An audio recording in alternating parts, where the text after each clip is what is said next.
Welcome to Update 54, your usual round of balance changes to different towers, getting buffs, getting nerfs.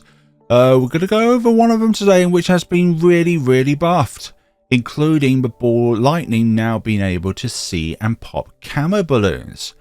So we're going to be trying doing a 2TC today using the Monarch of Storms and the biggest one, yes. Druid is going to be our camo solo for this tale today, though this will only work on a map like Scrapyard, which is this map, and Tinkerton, because we have got means of being able to pop the camo green balloon on round 24. But we need to be able to purchase Ball Lightning, sorry, to be able to pop camo balloons without requiring the Crusher. Other things with the top half Druid. Druid of the Storms Pierce has been increased from 24 to 35. The reason for this is so that the tornadoes can chuck back every single ceramic balloon that spawns out from a BFB. That's pretty good. Ball Lightning freeze radius increased from 0 to 8. Now 0 is either it doesn't freeze or it only ever freezes the initial target that it hits, so it doesn't have a radius.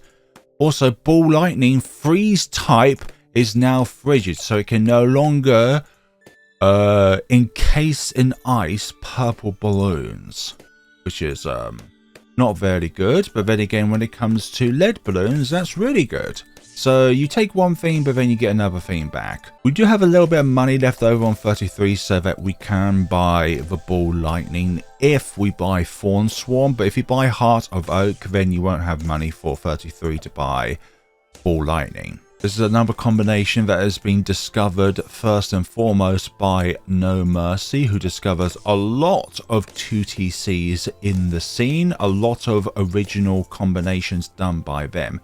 We cannot put down the Mortar at all until we get Ball Lightning. If we buy Heart of Oak or at all the Mortar, we cannot go through round 33. Now the reason we need Heart of Oak is because of round 48. What happens on round 48? Camo, regrow, purples. We need to remove the regrow property of the purple balloons just so that they don't regrow back into something in which only our thorns can hit. Also, on top of needing Heart of Oak to de-regrow the camo purples, we also get the benefit of having Thorn Swarm increasing our thorn count every time we throw attacks, which makes it 60% more likely to hit a purple balloon. Okay, speaking of purple balloons, go away please. Okay, Monarch of Storm changes. Superstorm attack can now re-hit targets every second, which means that if it hits a target and then bounces off a map board or something like that, it can re-hit the target. And also, the Monarch of Storms Superstorm damage has been increased from 120 to 150. That is a big damage output increase. And it makes it so that the Monarch of Storms is now probably one of the strongest towers in the game to be able to take out the bad on round 100 and still have that utility of blowing back everything inside the BAD. What a truly awesome tower this is, but the only downside is the near 65k price tag with it.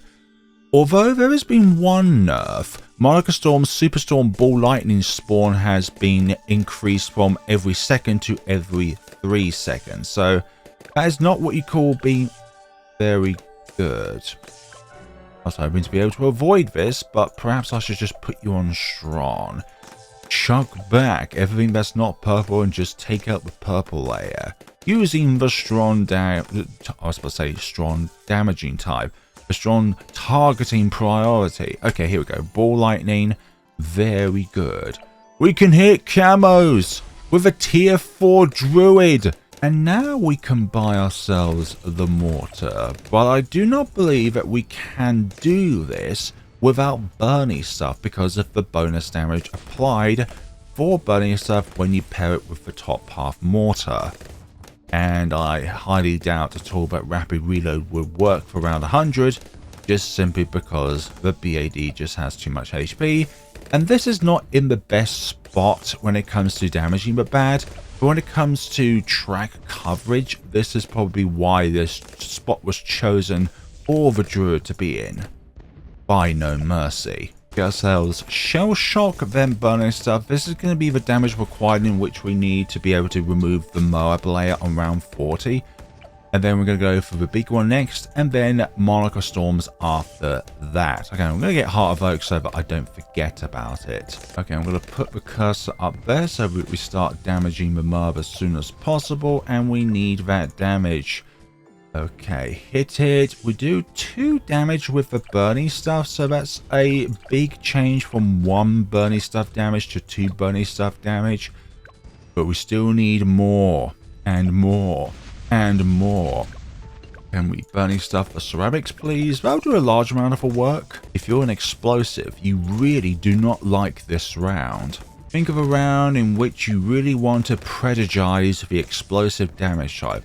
41 and 61 come to mind. Here we go, the big one. Now shockwave damage, the outer rim of the blast radius of the big one's mortar shells can now damage black balloons. Okay, camo purple balloons. It's not so bad on this round, but 48 is going to be a different story, sorry. Because A, they spawn more purple balloons on that round, and B, I think they're more spread out as well when it comes to their spawns. I just love incinerating ceramics. It's going to be very important to be able to do that bonus damage with the burning stuff. And actually with the mortar, 0 changes according to the balance changes, unless there's been any bug fixes or anything with the mortar. Okay, this is not looking great, but hopefully we could use a crusher if we need to. Okay, I'm going to use it there. Hopefully that will do it. Okay, yeah, that's good. That's good. When it came to testing it, it took me a few tries to get through round 48, but with that crusher timing, I think that made the difference. Actually, that was a harder round than 32 to try and complete, but I managed to make 32 a more difficult round than 48, which is illogical. Any excuse to use the big one and the biggest one, and you have me signed up. I don't care if I have to draw 25 cards in Uno.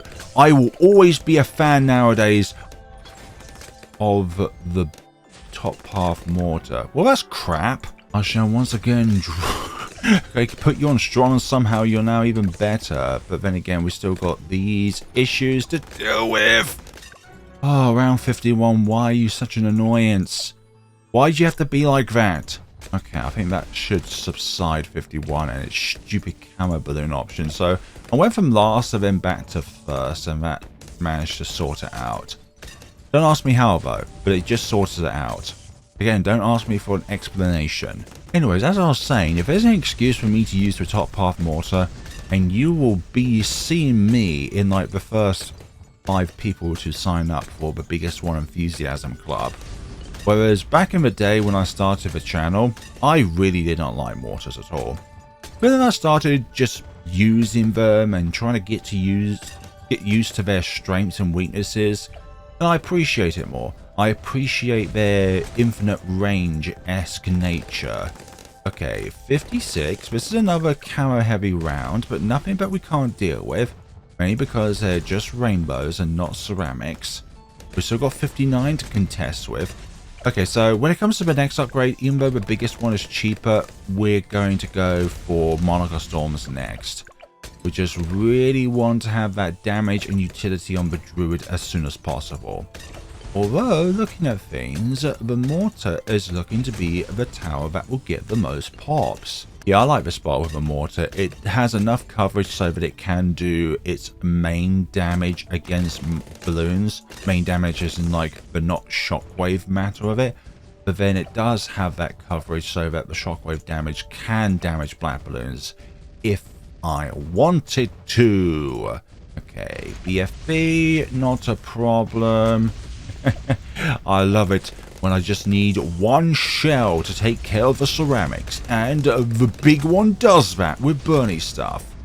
Did you know that with Burning Stuff, the big one can one shell a super ceramic? Needs 2 for super fortified ones though. Okay, Oh, actually, it's rainbows on this round. For some reason, I thought it was camo regrow ceramics for this round. Nope, I am mistaken. There we go, round 63.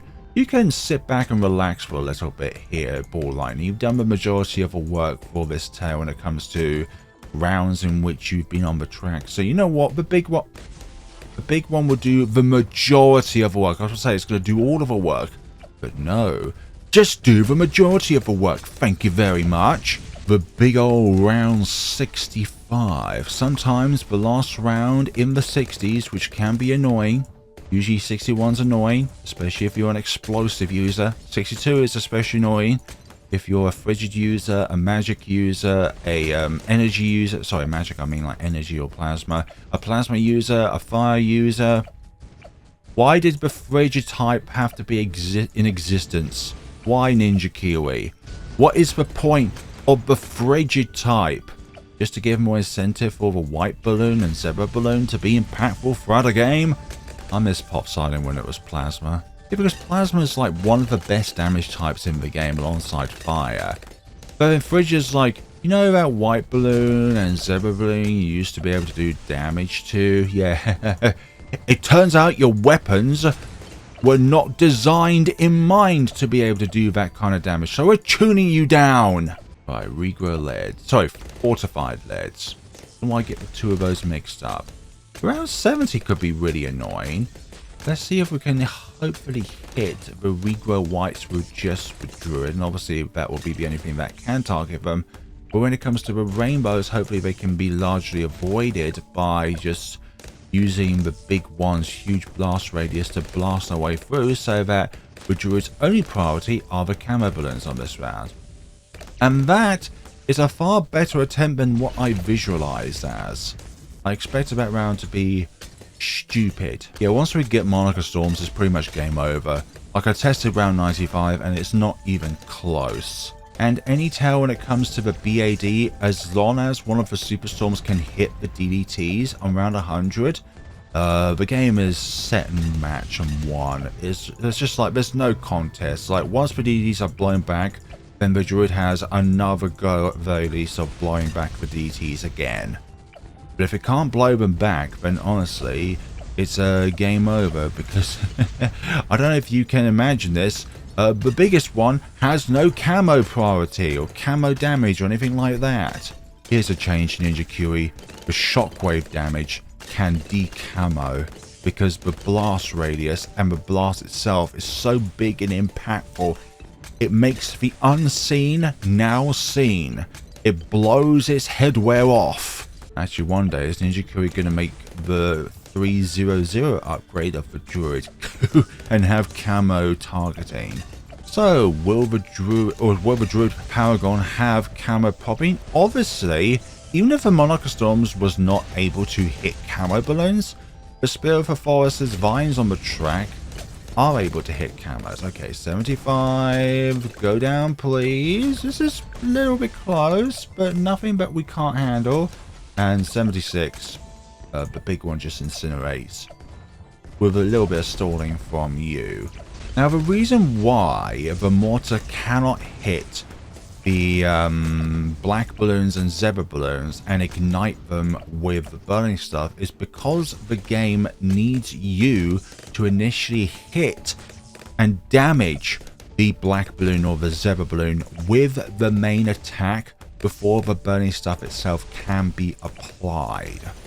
And now we've got ourselves Monarch of Storms, which I think was necessary for this round, because I can't see how this can solo all of the camo ceramics on this round without the Monarch of Storms upgrade. If you've been a long time fan of the channel, you know what the next video is going to be, and that's simply because the Druid Paragon exists now.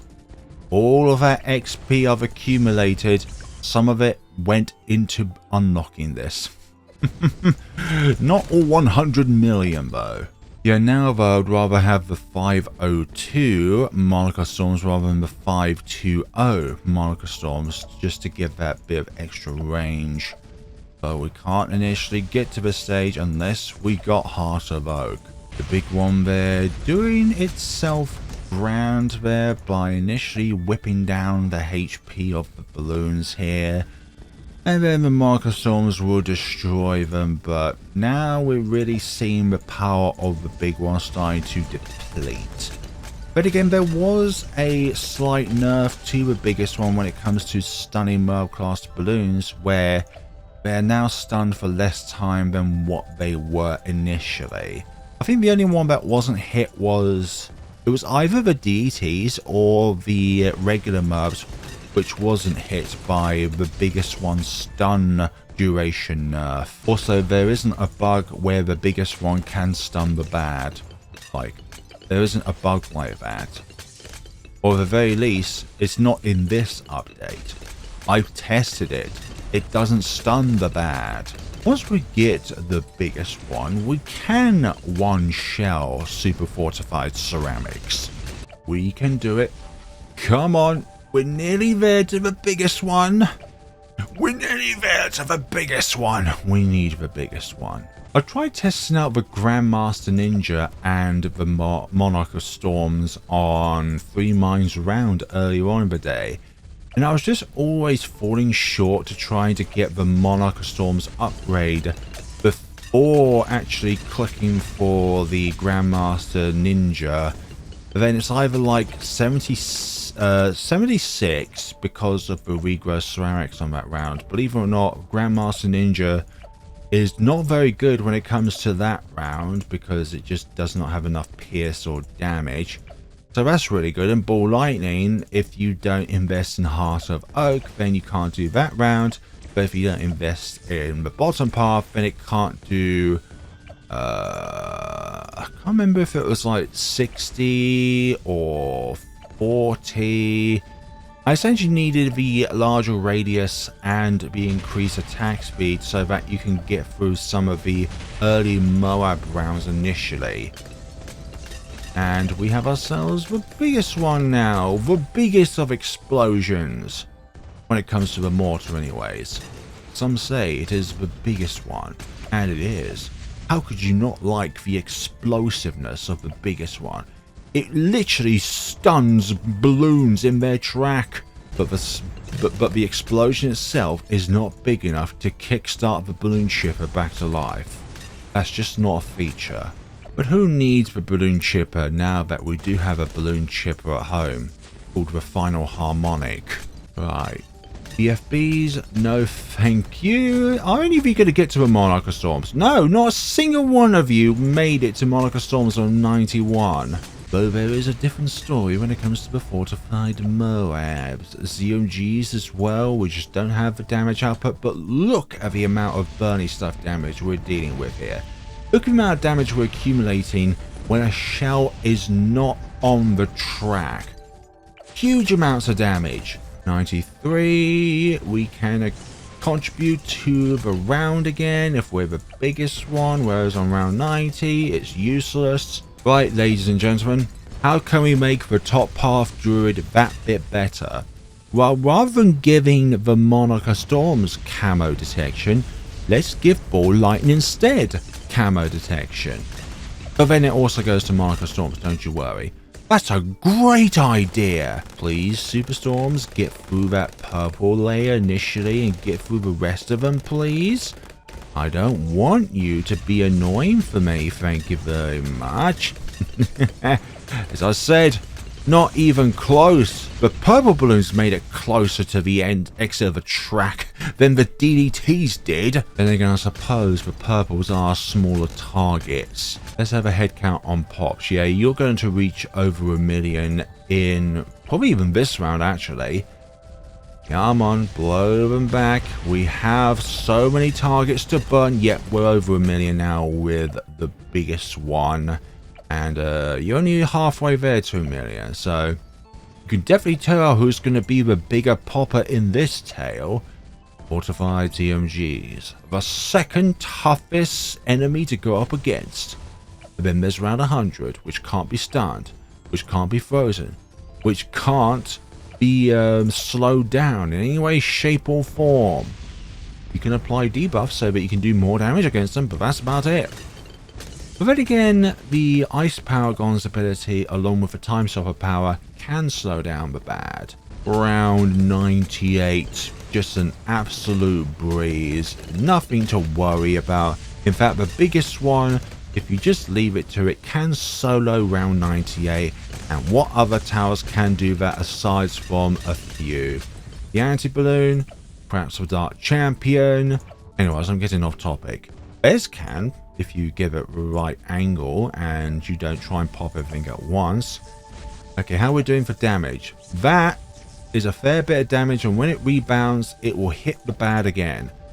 And I think from last time, the Monarch of Storms' Superstorm would not be able to re-hit a target, but now it does if you give it a second. The bad going through the Crusher the first time. Yep, 75% of the way through its HP, and we should be sorted just like that.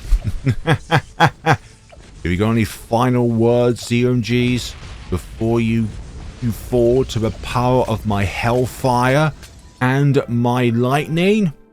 That is quite a bit of extra total damage, but I'll take it. I think it's down to the shockwave damage from the big one that caused that extra damage to accumulate. Thank you all so much for watching. This has been the first 2TC on the channel of Update 54, using the Monarch of Storms and the biggest one. You wouldn't have thought that this would be a combination because, well, where's the camo detection? Ball lightning grants it nowadays. Thank you all so much for watching. Please let me know what you thought of the video down in the comment sections below. And the next video is going to take a big amount of time, with both the recording of it and then the editing of it. Of course, it's going to be all 13 Paragons, level 100 solo. If only if I didn't need so many Paragon power totems, it might be more doable in a shorter frame of time. But thank you all so much for watching. Take care of yourselves, everybody.